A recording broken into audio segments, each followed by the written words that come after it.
Thank you, Suzanne. Thank you, Sherry. Dear friends, brothers and sisters, I will start describing how do I feel, because we may forget the words, but we never forget how people make us feel. And as human beings, we have such a hard time describing what we feel that we often seek professionals to learn something that we know very well as a children. When they feel something, they are very quick to say how do they feel. But I want to tell you that my heart is filled with joy and overwhelmed by the way we have been received by this house, by our friends. I think when people invite us, or we invite people to our houses, it's such a special place that we nurture every single one of us, that we are selective when we bring people. And I'm truly humbled by the fact that you gave us an opportunity today to be here and talk about our beloved Spiritist doctrine.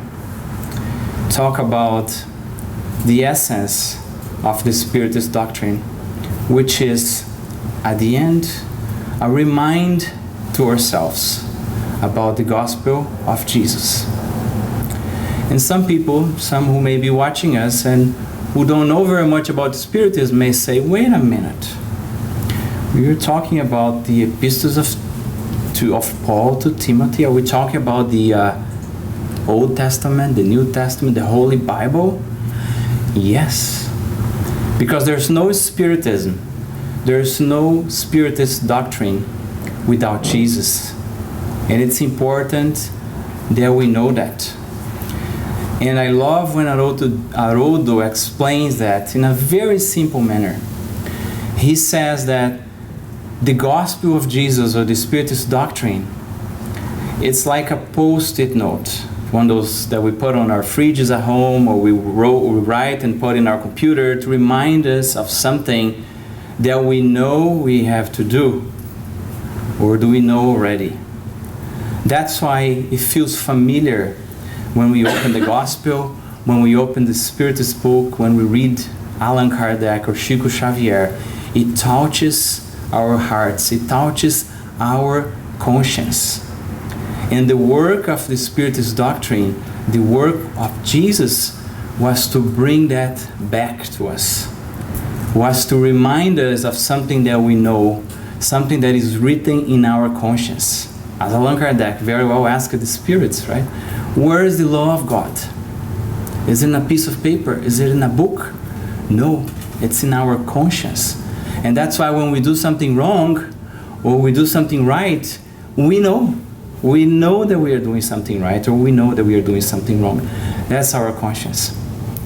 So today we are here to bring another reminder, to try to remind ourselves a little bit more about the law of God, about the Spiritist doctrine, which is very, very present in the Epistles of Timothy. And as the initial reading from the book of Emmanuel and Chico said, and Sherry also mentioned about curiosity, what moved me to take a look at the Epistles of Timothy was my own curiosity. Because when we study the Gospels and in the letters of Paul, we know that he wrote to Corinth, which is a city where a church was established. He wrote to the Thessalonians from the city of Thessaloniki because he was talking to the whole community. But why would he write to one single man, Timothy? Who was that man? Why did he wrote to that man and not to so many others? And if he wrote to that man, what kind of message we have on those letters? So that's the reflection that we would like to bring to all of you and all of us this morning. Now, since technology works, yeah. So this is actually a scene of a TV series, not sure if you had a chance to watch, called The Bible, which is amazing. Amazing, I love it. And this actor is representing Paul of Tarsus, or Saul of Tarsus. And we are consulting our library here to take a look at where we are going to focus today.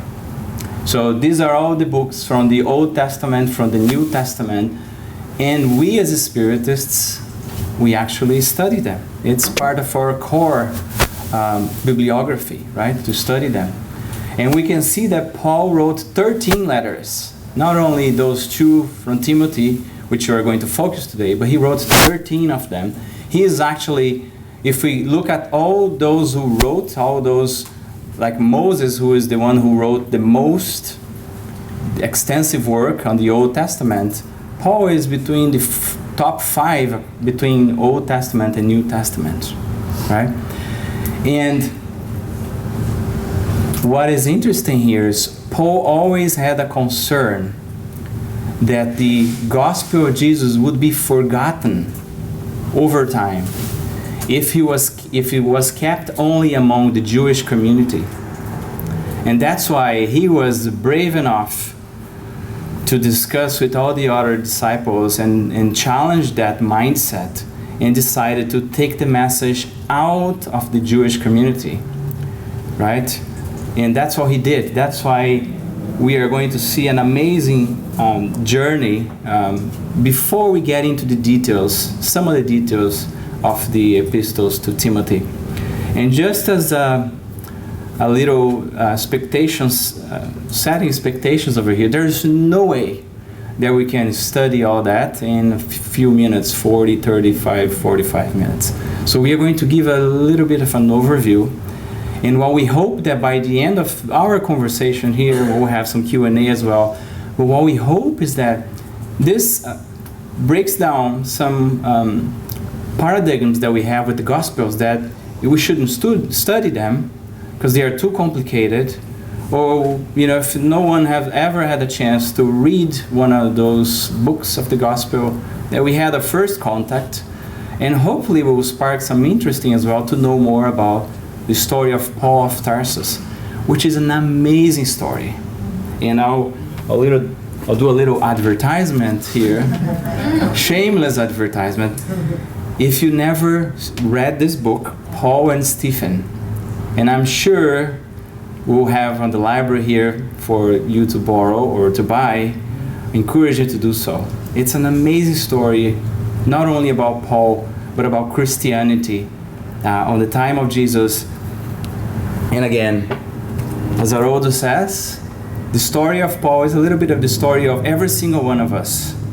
When we see the Paul that was a persecutor of the Christians to be one of those carrying the flag of Christianity, not only externally in his hands, but in his heart, it's an amazing transformation. That's the inner transformation that Jesus himself and the Spiritist doctrine invite us to do in ourselves.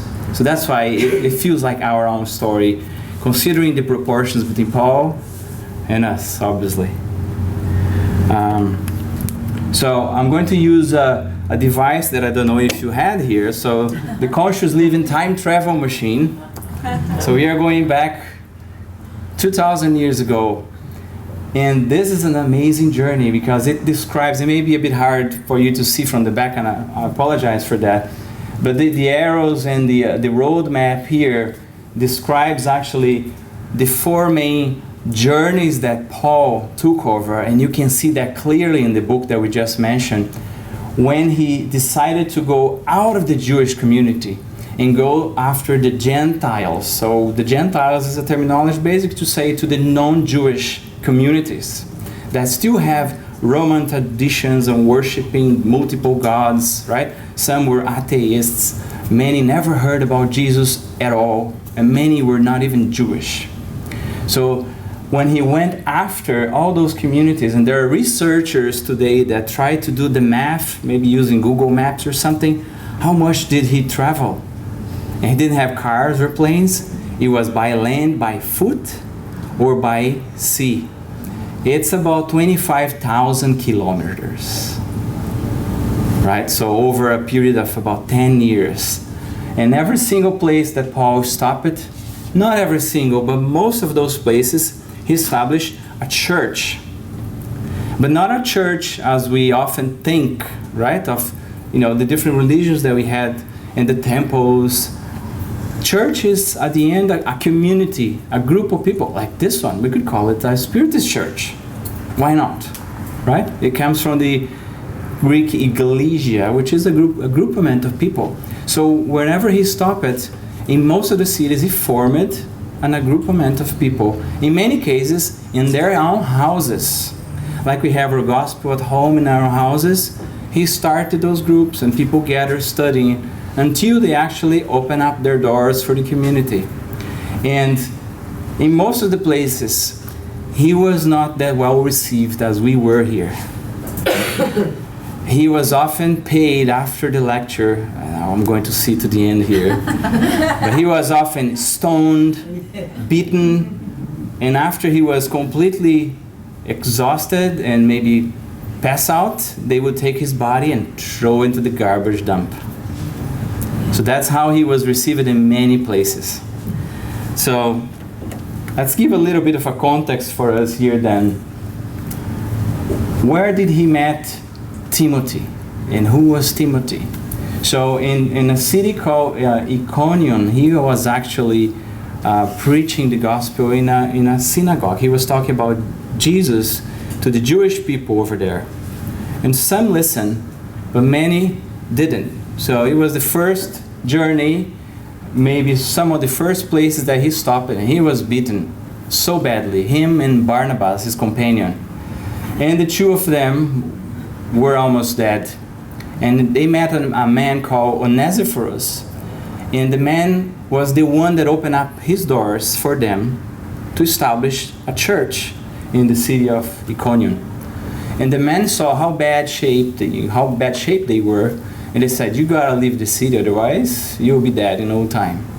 So they sent Paul and Barnabas to a city called Lystra, where Onesiphorus had a sister who lived over there, a widow who lived with her mother.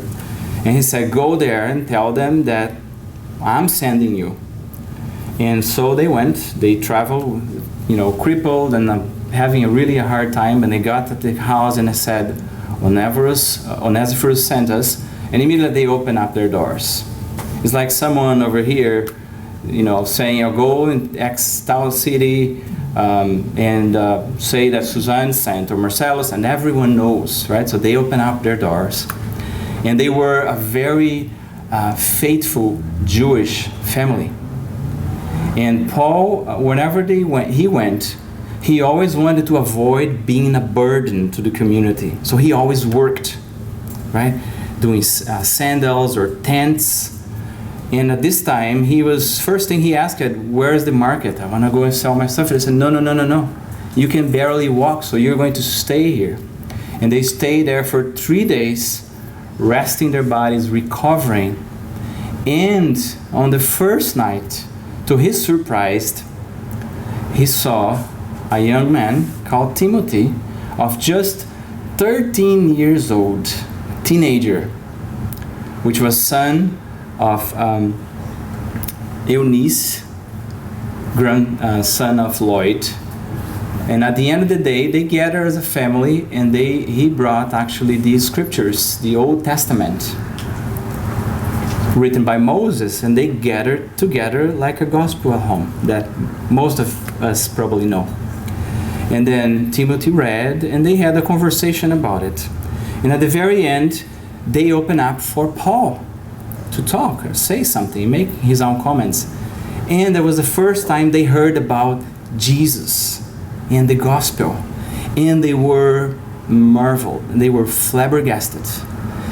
And Emmanuel describes on the book that they were so concentrated on the conversation that Paul had to pat Timothy in his head a couple times to make sure he was awake, because he was... It feels like us when we read, for example, the Spirit's book after those journeys that in life we leave religion behind and we lost ourselves, we don't have answers to our questions, and then someone maybe give us a Spirit's book and we read it and say, "This is it. These are the answers that I was looking for," right? Or anyone who, had no religion and got lost around our essence, our spiritual essence, and find a religion, whichever it is, that gives us hope to overcome our challenges. It's like water for someone who is thirsty. That's how they felt. right? And Paul spent those 3 days talking about the gospel. He had a lot of one-on-one time with Timothy.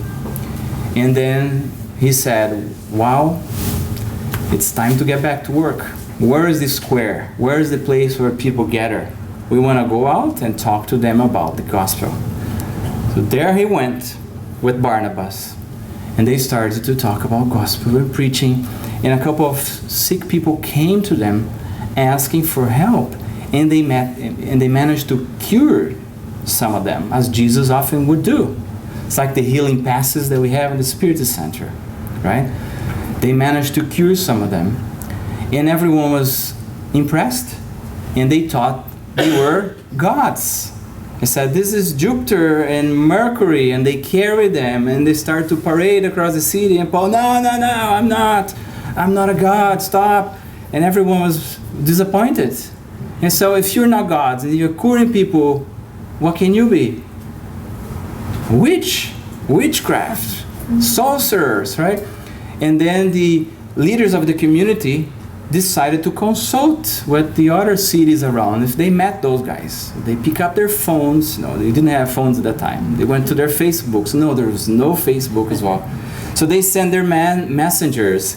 They went back to Iconium. There are 2 men over there, Barnabas and Paul, and this is what they are doing. Oh, those are troublemakers. Get rid of them as soon as possible. That comes back the messenger, and the message spread across the city. What did they do? Next day, when Paul said, dear friends, it just started. Rocks and stones, and they beat them and threw them into the garbage. And they were badly injured, but badly. He almost discarnated. To the point that, someone helped them to get out of the city, and they went to another city called Derbe, and he spent 6 months recovering. 6 months recovering, right? For that man who wanted to work when he was all beaten up and crippled, he had to stay put for 6 months to recover, right? So those are the kind of challenges that Paul faced when trying to spread the gospel, right? Which is a challenge. So with that said, after recovering, he started his second journey. Probably if we're one of us, maybe me at least, I would have given up by that time already. So he went to 4 journeys, so he decided to start the second journey. And Timothy stayed put in his city, a 13-year-old boy, right? But let's not fool ourselves. First place on his second journey, he is back in Iconium.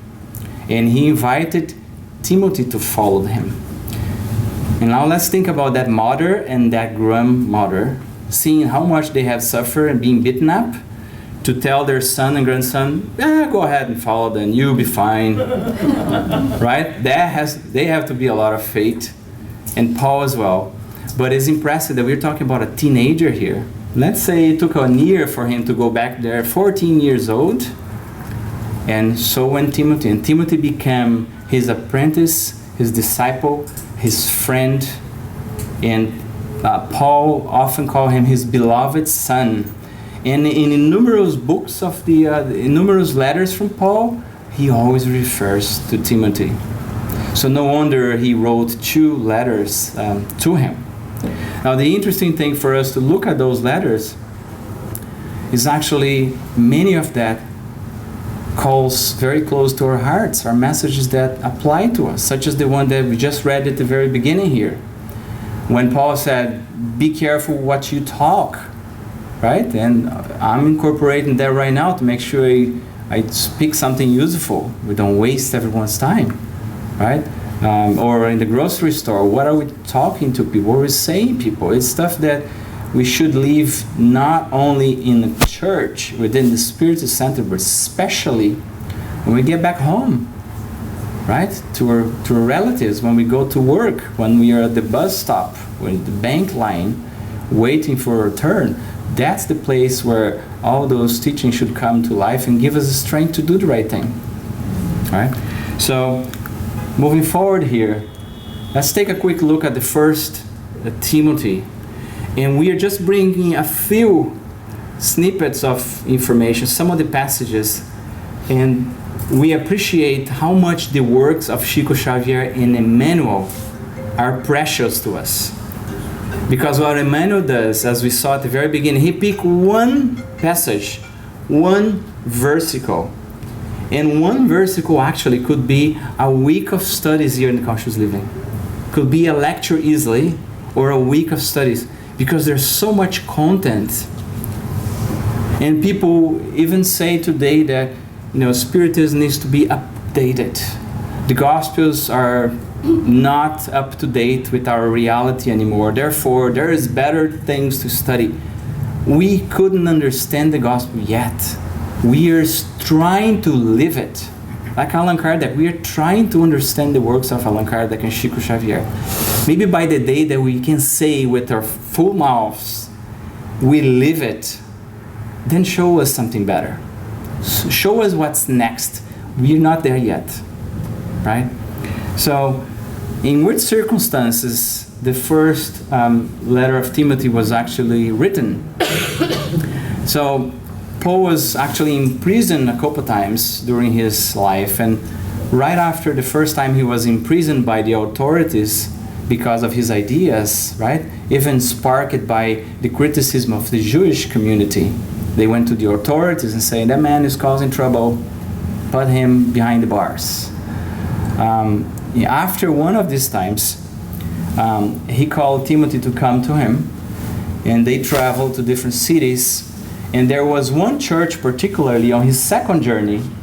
What did he do in the second journey? He went back to some of the churches that he had founded, to some of those Christian agrupaments that he had established, and to see how well they were doing, if they were needing support, if they were in need of something, or to give them encouragement, because it was really difficult, way more difficult than our lives as Christians today. So he went back to the cities, and in one particular place, Ephesus, they were losing themselves a bit with materialism, concerned with the material needs of the communities and the church, the agrupament itself.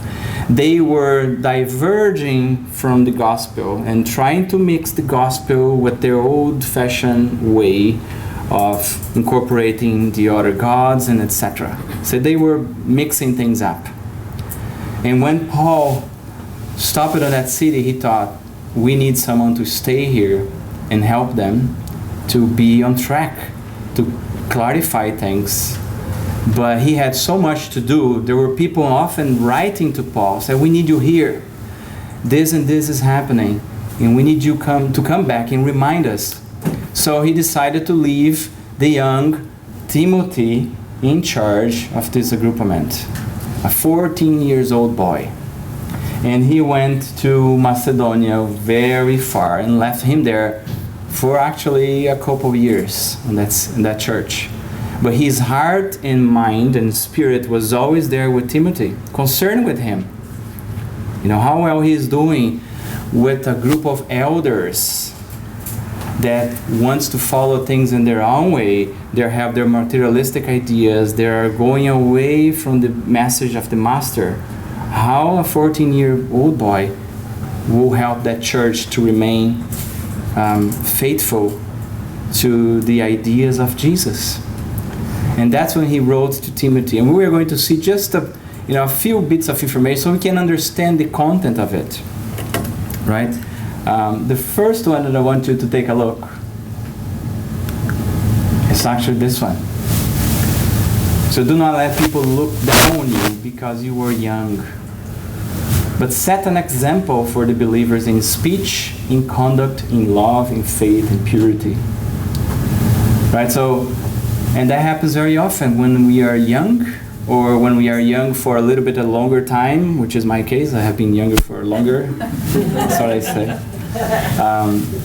People look at us and say, well, how much experience do you have? How much did you live? What's your graduation? Well, I hope you can hear. What's your graduation? What did you study? And sometimes people try to put you down. And he was not telling Timothy here actually to beef up his pride and think he's better than anyone else. You simply say, don't let these people to put you down. Trust in your faith, trust in God, and continue to do your work. And a lot of time, we need to remind ourselves of that because of the challenge that we go through.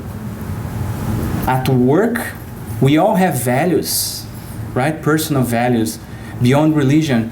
And we go to our corporations to work, we'll find a lot of people that don't share the same values.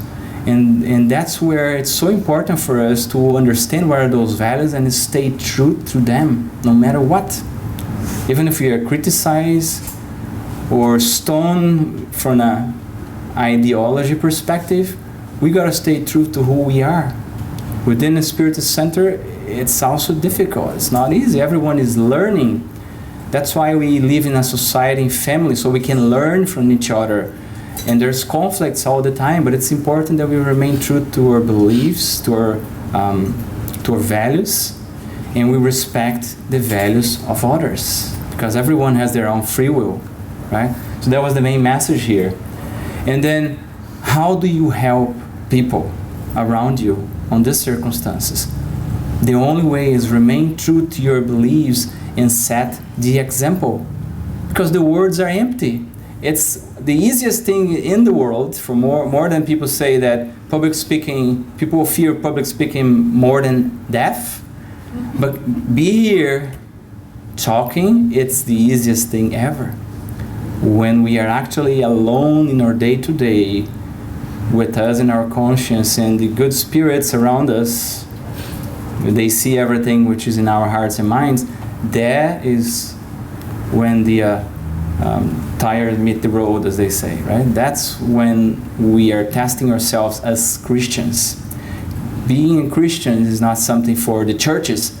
Being a Christian is outside wherever we are, wherever we are.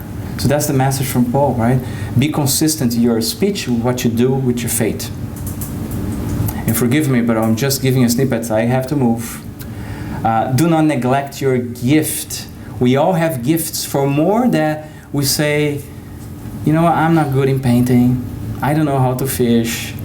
I have a hard time at work. I'm not the top performer at work. Oh, I struggle in cooking. Talk about my skills here. But sometimes we always go through that. But we all have a gift. But maybe we do not appreciate that gift today. And even in profession, forgiveness for a personal example, but I have something which is my passion and my gift, which was never appreciated in the professional community, and I fought that in myself for decades, thinking that it was worthless. My gift is worthless, until we realize that it is the essence of who we are, and once we understand that and accept that, things start to happen. So we all have a gift, because we are all sons and daughters of God. God doesn't create anything useless and empty. He creates goodness. We are all co-creators. We can change ourselves and change our lives and be contributors to this world where we live, which is a very hard world with so much conflict that we see around us and suffering. But I always remind myself of what Gandhi says, right?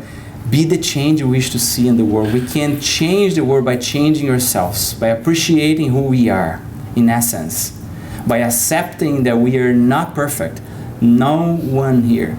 There's no one here that is perfect. We all have virtues and have issues and defects and vices, and that's okay. That's how we learn. We will make mistakes, and we learn from those mistakes, right? So do not neglect your gift. The gift of mediumship that we all have. Oh, I'm no medium. I don't see the spirits. I don't hear the spirits. Well, there's a mediumship that we all have. Anyone remembers which one? Intuition.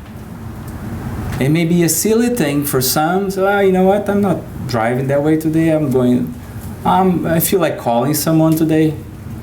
Or I feel going to the conscious living today. So sometimes it's an intuition from our guardian angels. Angels, yeah, it's the same thing as protector spirits, right? So that's the kind of mediumship that we do have. I saw a video the other day on the internet with 3-year-old kids, and they exposed them to situations. So a man was struggling to open a drawer, a cabinet, and he was pretending, obviously, right? I can open, and making gestures to the kid. And the kid was looking with his mom in the corner. And the kid was looking at the man, and the man gave up, stepped back, and looked at the kid. All the children, they went forward, and they opened up, and they stepped backwards and looked at the man. So we are wired to serve and to help, right? Remember what Jesus said. If you want to be the greatest, if you want to understand your gift, your contribution to the world, be the least of the least and serve. And serve. And he gave the example, right? When he washed the feet of the disciples by putting a towel here like the slaves used to do. So that's the greatest gifts of all. We all can serve, right? And that's his reminder to Timothy here. Reminders and encouragement for Paul to Timothy, which is very applicable to every single one of us. Isn't that amazing? And maybe Paul didn't have that idea that his letters, which in many cases like this one were personal letters, would be actually part of the New Testament, of the gospel, that would be shared across all those churches and agrupaments. And here we are 2,000 years after, still trying to understand that information and trying to process and live that in our hearts, right? So blessed curiosity that make us here and there open up those books and study, because that's how we learn, right?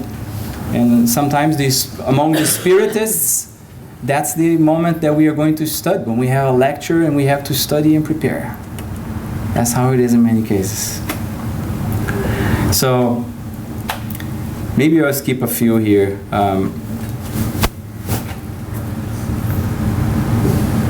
On the second letter, I'm going to jump if he comes back. On the second letter, he also have a few messages about humility to Timothy, which is very important, right? Reminding him to be humble and reminding him at the young age to not going to be drift away by the feelings and the sentiments of the youth. Because when we are young and living in a place like Florida with warm beaches and warm sun, right? We think about going to the Spirit Center. Nah. In Toronto, I get it. It's pretty snow. Where I'm going to go? Okay, let's go to the Toronto Spirit Society. But in Florida, so hats off to you all who are here today. We are all seeking spiritual enlightenment. But that's his reminder to Timothy. Don't be fooled by what you hear around. And I remember people telling me at a certain young age, what are you going to do in the Spirit Center? You should be enjoying life. And and we don't need to live a life of, be clothes in a church, like special clothes and praying. You can hear music, you cannot eat this or eat that, drink this and drink that, right? But he reminded him what that message that we have in the gospel according to the Spirit, and the earthly man, that we live in this, whirlwind of challenges in the world with the costumes of the world and the society that we live, but we need to stay truthful to who we are and to our faith among all that. And respect everyone who does whatever they want to do, right? That's another reminder for him, which is a very humble reminder that we are not better than anyone. It's not because we are Christians that we are better than others. It's not because we are Spiritists that we are better than others. And that's exactly what Allan Kardec tells us. And Allan Kardec goes even beyond. He says, learn about the Jewish, learn about the Protestant, learn about what the Catholics do and believe, learn about everything, and retain what is good, and retain what brings us closer. Because let's think, Jesus is only one. Okay, you may not be Christian. God is only one. Our purpose on this planet is only one. It's only one planet. There's no planet for the Jewish, planets for the Buddhists. The universe is only one, right? So we are all together on this boat. And we should get used to that diversity, right, of thoughts. And that's why we see very often in the Spiritist centers, Catholics coming, right? You see Haroldo in Brazil with Irmã Aila, which is beautiful to see, right? Two people from different religions talking about the core, which is being a better human being, right? And that's the message from Allan Kardec. And Paul also in the Christianity actually encourages us to live in that way. Look for what brings us closer, not for what separates us. We have enough separation already in the world today. Okay?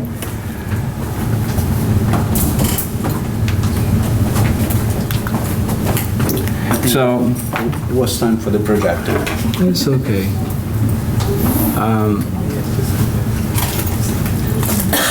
I wanted to show another little map, but that's fine. That's fine, Marcel. That's fine. So the second letter for Timothy, a couple of years after, just to conclude our conversation, was in a time that the Emperor Nero was in power. And I think we all remember what Nero is famous for, right? He put fire in the city, and his main goal was not to clean up the city and rebuild, but was actually to blame the Christians. How can I get rid of them without, looking like too rude, right? Okay, let's put the fire on that group of houses, and ended up the fire spread through all the city of Rome and vicinities, right? But he then blamed it to the Christians and got everyone going after the Christians. This was the year 64, and Paul was actually, thank you, Marcella. Paul, if you see the last journey over there, it's a line that goes all the way to Rome and stops right there, because that was his last journey. And he had in his spiritual GPS that his end had to be in Rome, because he had to take the message of Christ to Rome, to the emperor. And as a Roman citizen, when he was in prison once, he said, I want to talk to the Roman emperor, because I am a citizen. You are not going to judge me without giving me that right. So he went to Rome, and he was caught in between those conflicts, and he found himself very alone. Many Christians were murdered in the circles, as we know the story. Many flew out of Rome scared of it. And that's when we see his second letter to Timothy, who was still in Ephesus after years. And Emmanuel describes this beautifully in a way that we cannot do it, but he was writing himself, Paul. In many cases, he used others to write the letter, especially as the advanced age picked up. And after his incidents where he was bitten, he often had Luke or others writing the letters for him. But this one, which was actually one of his last letters and the last to Timothy, he wrote himself, giving him some encouraging recommendations, but deep inside he felt his time was coming closer. It's his time of his ultimate testimony to die, right? And he was writing and he said, only Luke is with me. The one who was the doctor, disciple was the doctor, right, as we know. And Emmanuel describes that he stopped at this very moment and cried copiously. And he felt it was the time to give up. He was tired, he couldn't do anything anymore. All the Christians were being killed, everyone was going away. I am too old, I can barely travel, what can I do? That's he thought, right? And then he felt like spiritual wings or spiritual hands touching his head. And at the very moment he recovered his courage, his strength, and his thought, and he continued to write again, giving encouragement to Timothy. So we can see that even spirits like Paul go through their hard time. But the assistance and the support, it's always there. And every single one of us have the support of our guardian angels. And one thing that we often do, we neglect them. we rarely stop to talk to them. Obviously, you were not going to Publix and start talking to the garden angel when you are reading a label. People will think we are a bit crazy. And when we are at home, or if you're at the Publix, you can think, we can talk to our thought. At work, on those tough meetings, we'll go to the washroom and do a little prayer. But that's what he did, and we rarely do, right? And he gained his encouragement, and he continued to write. A few weeks after this letter, the soldiers came to his house around midnight and imprisoned him. He was living with 2 friends, imprisoned 3 of them. And Luke, who was sleeping in a different house at that night, escaped with all the final letters. That's the only reason why we have this letter today, because of that event when Luke was not present. So he was imprisoned right after that. And his message was for Timothy to continue faithful, to continue with the work no matter what, avoid mistakes and error, by accepting persecution in the name of the gospel, which is a very hard thing to do, right? Accept the hardship. So a few things here, we are out of time already. But he says, join me in the suffering like a good soldier, not the soldier who fight and kill others, but a soldier who obeyed the orders of the master. Have the discipline, the resignation, because of the suffering that we have in life is not by accident.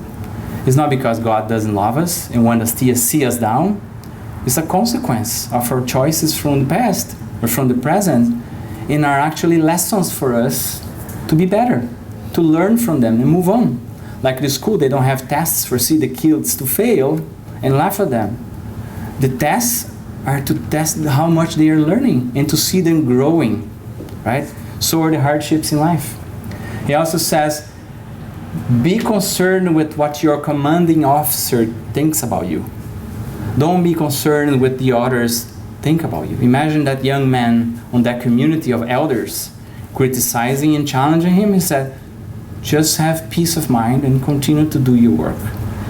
Don't be concerned to please others. That is applicable to all of our lives. If you think about pleasing others, we don't have a life. Or you speak too loud. It's too low. You speak low. Speak, right? You don't go there. Don't go to the right. Go to the left. You don't leave. You lose yourself. That's basically it, right? We should be concerned with what our beloved master think about what we are doing, our guardian angel, and think about our mission in life. Next one here, I'm going to skip this one. We already spoke about this one, the desires of youth. And now it's reminding me something that Chico Xavier once said through Emmanuel, said through Chico, right? Liberty on earth, as we understand, is to do what we want. But liberty with Christ is to do what we should do, what we ought to do. Which is, there is a big difference, right? Avoid godless chatter, which is exactly how we started the discussion, right? What is the message we are giving people? We discussed about Facebook, right? We see so much stuff on Facebook. What is the message that we are giving people on Facebook? Are we giving them a message that can help them with their struggles? Because I may be posting a picture that I'm having a beautiful day in Florida, we're eating that beautiful food, but are those who are actually reading that having that same good moment? What is the message I'm giving to them, right? So we should think about it. Even the criticism, right? Sometimes, the other day I saw someone posting a year ago or so, Lula, president of Brazil, vice president or ex-president of Brazil, was sick with cancer. And people were like cheering up. Cheering up. So we should be prepared for Dilma and Lula when they come to the Spirit Center for the fraternal assistance. How are we going to treat them? It's unlikely. We should be prepared for that. Right? Is that a Christian attitude? No, it's not. It's ungodly, child. It's unfraternal. Right? It's not Christian. It's ungodly. So we should think about it. There's no benevolence in such things. So we got to think about that. And I think this slide just summarizes, considering the time, some of the messages from Paul to Timothy and to all of us, right? About pursue righteousness, try to do good things to us and to others, right? Live a godly life. And always remember the earthly man. We don't need to live a mystic life on earth, right? But live up to good principles. Let's try to be good. Let's try to love and persevere in our commitments. And be gentle with each other, especially with people who do not think like ourselves, right? At the end, we are all brothers. And I hope that this gave everyone an idea of the gospel, the content of those letters, who was Timothy, and maybe spark a curiosity in some of you to take a quick peek at this marvelous story. Marvelous story. And I'll thank you for your attention, and happy to have some questions if time permits.